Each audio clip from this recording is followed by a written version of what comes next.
Yeah, this is Carl at National RV Detroit, and I'm going to walk you through your Torque fifth wheel toy hauler, model 373.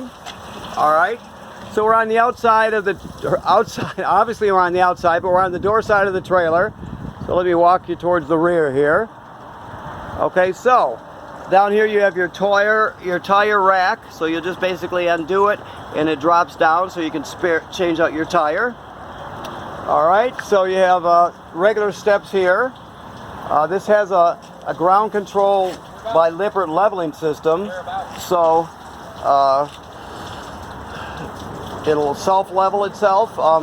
There's a touch panel, or a soft panel, I guess you would say, right on the front, but most people use that for the landing gear, and then around the other side there's an actual touch panel LED screen. I'll show you that in a minute. Alright. This is cooking and entertainment. Obviously you've got a TV there. The thing to know, obviously a refrigerator, but the thing to know, you have to plug this in. So this is a 2-burner range top, but I just want to show you there's a plug here that you can pull down with an LP line, and the LP line will hook up right here. Hopefully you can see it, but that's the quick connect for the LP right there, okay? So you got to plug it in to get LP. I'm going to close this real quick because it's looking like it's going to storm here, and I'm going to keep everything dry here. Okay. Alright, so you got a power awning, of course. These steps fold right into the trailer. If you need to adjust the length of the legs for the terrain, there's a pin that goes in here. I got the pin in the trailer, I just haven't put them in there yet, but each leg has a pin so you can adjust it. Okay, this is your water heater. The controls are inside the trailer. I just want to show you that this is where you drain it right here.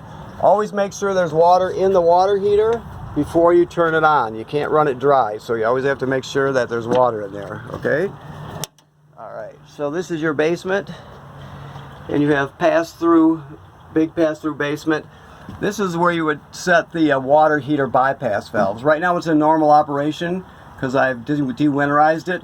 They ship it with antifreeze in it, so I've pumped all the antifreeze out. And so now it's ready to be camped. It was in bypass mode there.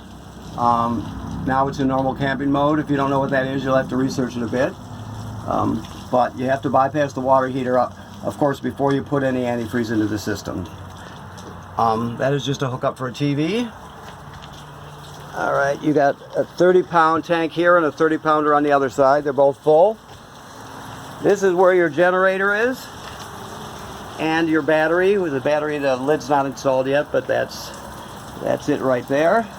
This is the soft panel I told you about.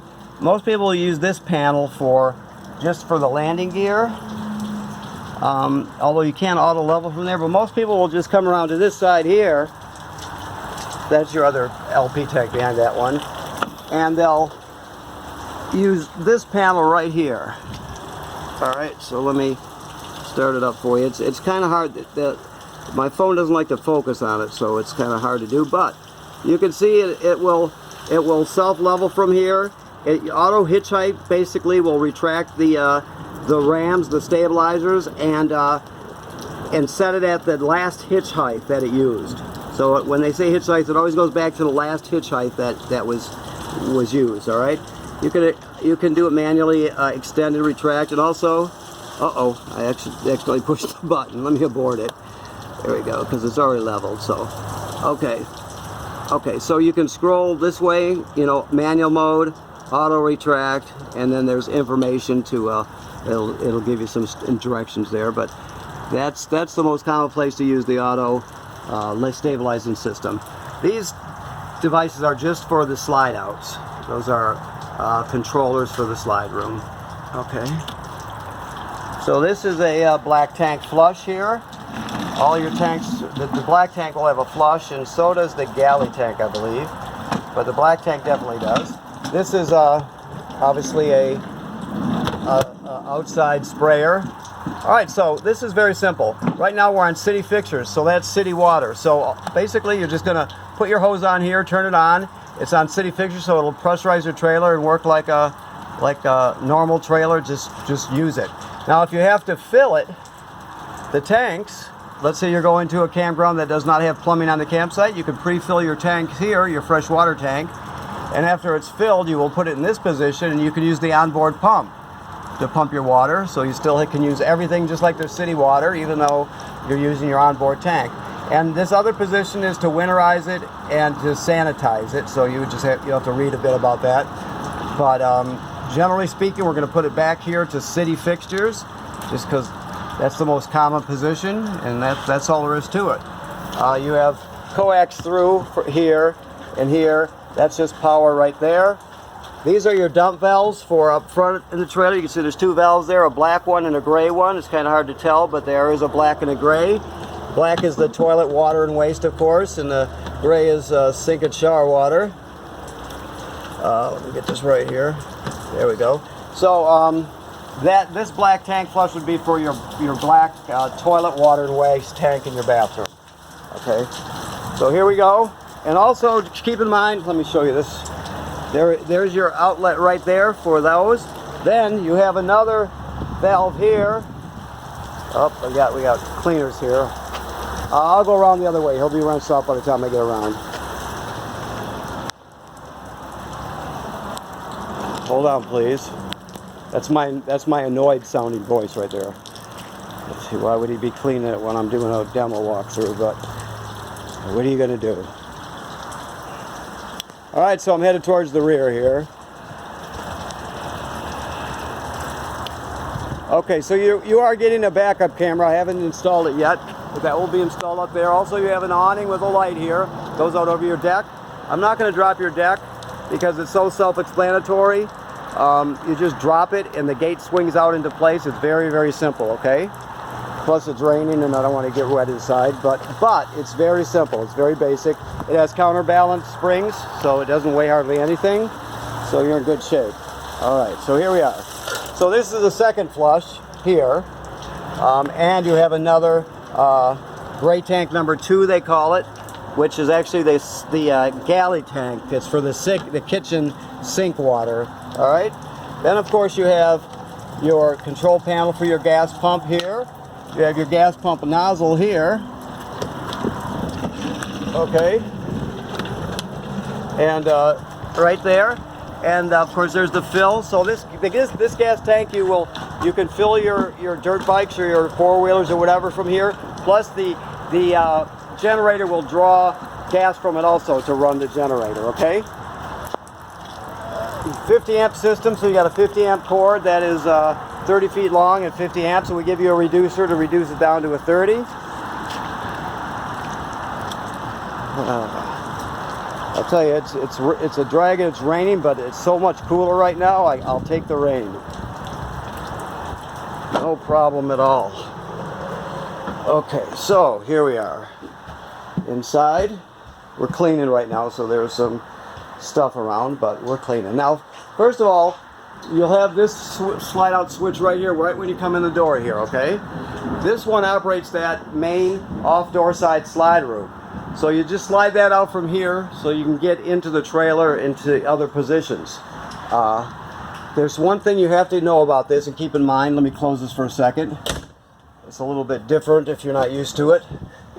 This door here, the hinge side of the door, I gotta back up so you can see, but the hinge side of the door is actually connected to the outside slide room here, right? So you've got a slide inside of a slide here, right? So the outside slide has the hinges connected to it. So when you're pulling this slide in or out, you have to have the door like this. It has to be open, because if it was closed, obviously it can't come in. It would you hear creaking sound anyway before you realize what you were doing. So you always got to have it in that position. Keep that in mind. And then when you send the bed out, the intersection, you can pull it away from there, of course, so you don't get it bound up on the bed, but that shouldn't be an issue. The main thing is to remember that the hinge side of the door attaches to that slide. Okay? All right, so that's where this happens right here. So this is the slide for your outer bedroom slide, and this is the one for the inner bedroom slide. Okay? This is your awning. You're just going to send it out till you see the awning tube. It goes out 8 feet.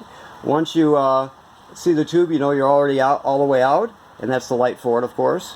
Now keep in mind that you never want to leave the awning out unattended, because if wind can come up very quickly, and if you're not at the campsite, you won't be able to roll it in, and you can get damaged very quickly. It's a very large awning, and a lot of pressure can build up. So if you're not there at the campsite, you want to roll it in.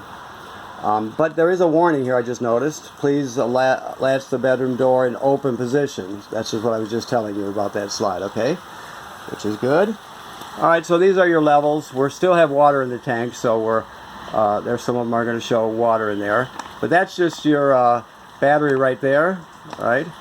Fresh water here, black water, gray 1 and gray 2, which is the galley tank right there, okay? Looks like we still have some black, where was I? Oh, the fresh water still is got water in it, okay? This is to start your generator. It keeps track of your hours. Now you're going to want to change the oil in this. Well, when you get here, you'll ask and I'll have the answer for you, but you have to change the oil after so many hours to break-in oil, so keep that in mind. This is where you change it here. This is your connect. It has an antenna on the roof, and that is off right there. That is on there, so keep that in mind, okay? The antenna also, you can read about it. You can even use it for Wi-Fi. I think there are some add-on you have to do to it, but it basically picks up anything that's being broadcast for TV or radio. But you can also use it for Wi-Fi, I'm told. I don't know as much as I should about that, but keep that in mind anyway, okay? This is your power converter down here. Circuit breakers behind here. 12-volt fuses behind here. This is your thermostat. You just hit the mode once to light it up, and then you hit it and scroll through everything, okay? Fan, air, heat, and off. Now there's about a 5-second lag time every time you, like if you were to turn on the air conditioner, it's going to take about 5 seconds before it even reacts. So, okay, so your chairs and couch, you pull the ripcord here to get the legs to, or the footrest to pop out. You have USB charger here on each one of them. Same with over here. All right. Let me see. You got bar stools, which I've always liked. They swing right out. Okay.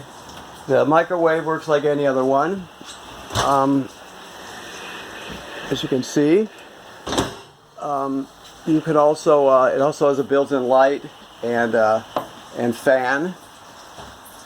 We're running out of battery now. I noticed somebody must have just unplugged this because they're washing this out there. Just so I have to mention that to them. But anyway, so it works like any other microwave does.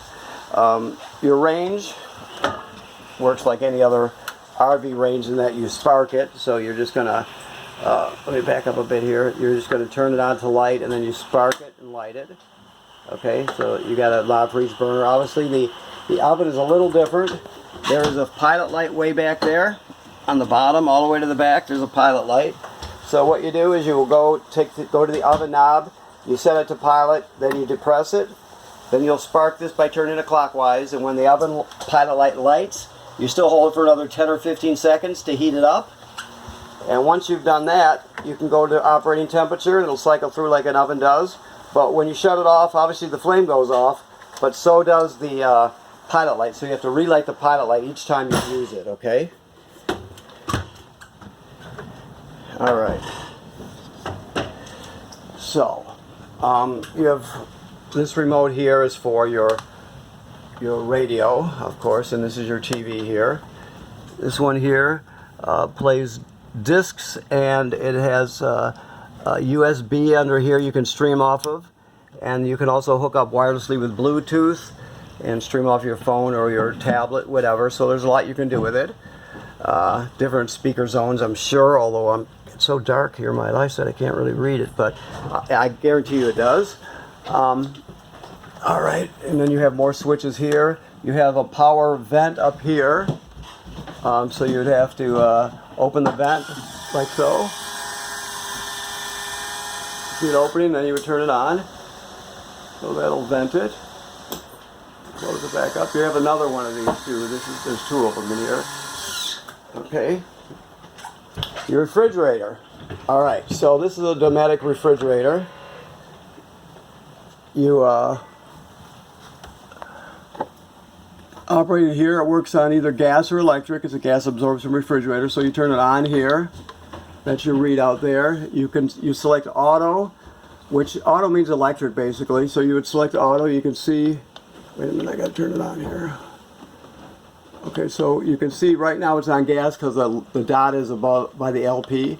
That's auto and running on gas. So if we were plugged in, and I mentioned to you that they unplugged us, it would always seek out electricity first. So it seeks out 110 AC, and it'll use it.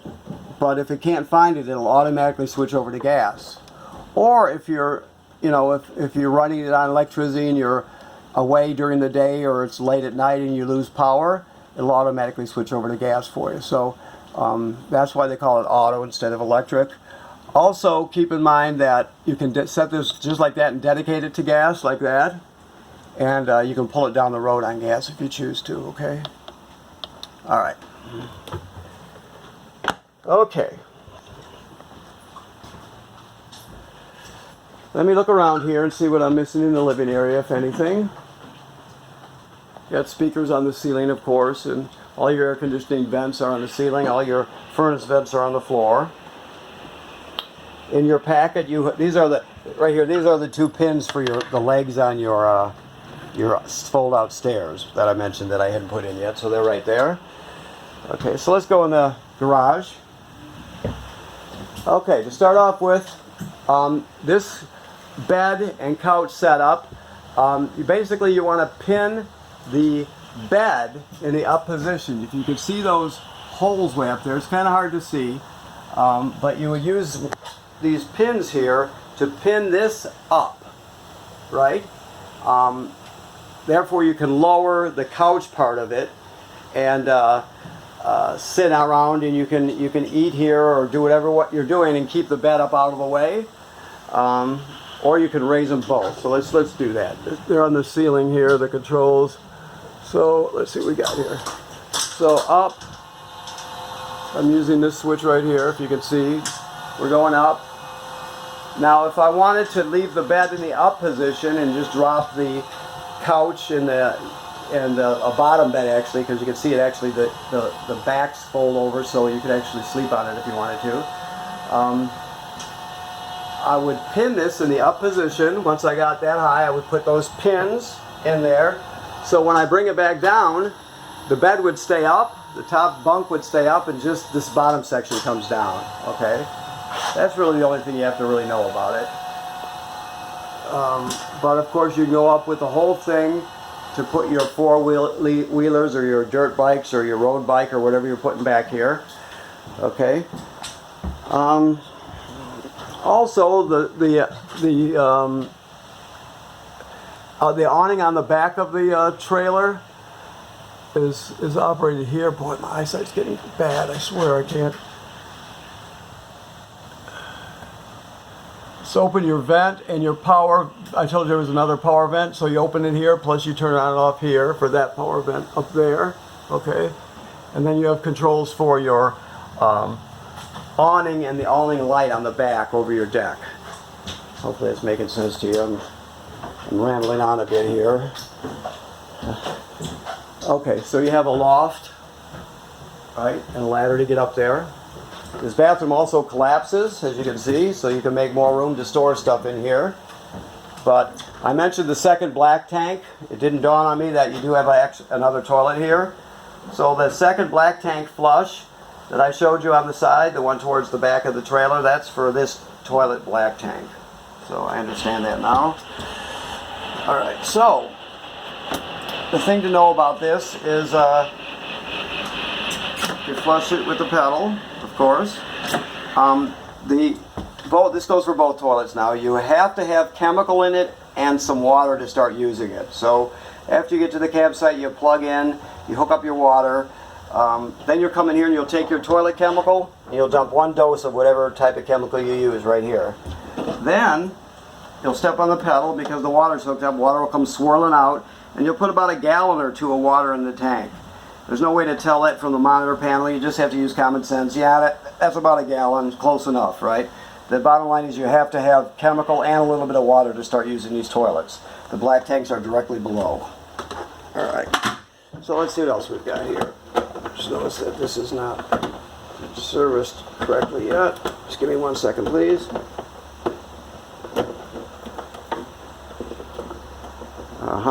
Time out. Here, let me move over here where I can see it. We're still prepping this at this point, so I just found something that wasn't quite put together yet. Okay, so this is another monitor panel just for back here. So you can see that you can check your levels here. Okay. And you got a little sink also. Okay. So that's the second monitor panel, and that's the mystery of the second black tank flush. Okay. So let's move towards the front now. I want to tell you that this is your carbon dioxide LP gas detector right there. It should always be green like it is. If not, you want to get it serviced, but that'll warn you if there's any leak or any gas buildup. It'll go off, so you take everybody outside, leave the door open, and shut the gas off at the front and figure out what's going on. Okay. Let me walk a little farther here. So Amanda's cleaning here. So obviously this is your bedroom area. You've got the slide inside of a slide, like I said. You may always remember that what I told you about that door. Okay, so you have just regular closet space here, but I think this is probably pre-plumbed for washer dryer. I bet it's right here. Yep, sure enough. So it's pre-plumbed to put a washer here if you wanted to. Plus it has a TV hookup and power also. I don't know what the thinking is there exactly. Oh, I bet. Well, I don't want to speculate. I assume you would set the TV here, but I don't know. I guess you have to be creative and go for it on that one. So, okay. Alright, so anyway, you've got storage space here and or you can put in a washer dryer combo. And then you got more regular closet storage here. You can never have too much storage, obviously. Under the bed you have a foot locker. This toilet the same thing goes for this toilet as the other one. You got to have chemical in it, and you have to have about a gallon or 2 of water in it to start using it. This shower and sink work like any other shower and sink. Keep in mind when you see these GFCIs, every plug in the trailer will be wired through one of them. So if you're using a plug outside that pops, let's say it's in your basement, it would be like you'd reset it right here probably. I don't know which one they're wired to, but you'll know instantly when you walk in and see the light on. So keep in mind every plug is wired to a GFCI. So, alright, and then here's your zone 2 thermostat here. You can see cooling, heat, and off, and fan. So you got a second AC up there. Okay, so I think we just about covered everything. Hopefully I've explained everything to you well enough so you understand what I'm saying. I could blame it on the heat, but it's cooling down, so I have to think of something else. But okay, let's see here. Yes, I think I pretty much covered everything. I'm just walking through now to make sure everything is. I didn't forget anything, but I think we've got it. Of course, all the lights have a button in the middle. You can turn them on and off. They're all LEDs. All right, so okay, I think that covers it. So I want to thank you for purchasing your RV at National RV of Detroit, and you can call us if you have any issues, and we'll take care of you. Use this video as much as you can for information, but keep in mind that every appliance in here has its own manual that's in this little packet here, right? Plus, as long as you identify the appliance, the brand, and the model number, you can almost always find manufacturer's videos online to help you out if you need to. So between all that information, I'm sure you'll do very well. So okay, so that's going to be it. I'm just going to remind you one more time to inspect your roof at least 3 times a season. That's very important.